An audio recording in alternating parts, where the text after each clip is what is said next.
अस्सलाम वालेकुम वरहमतुल्लाहि वबरकातु। एक शख्स की बहन फौत हो गई। जब उसे दफन करके लौटा तो याद आया कि रकम की थैली कब्र में गिर गई है।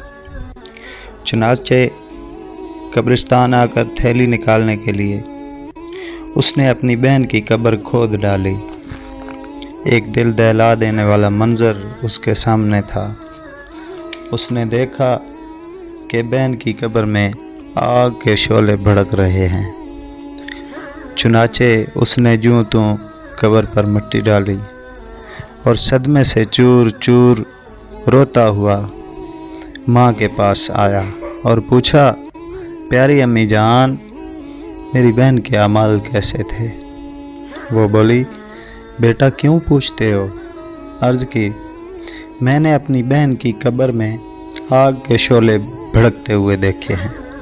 ये सुनकर माँ भी रोने लगी और कहा, अफसोस, तेरी बहन नमाज में सुस्ती किया करती थी और नमाज कज़ा करके पढ़ा करती थी।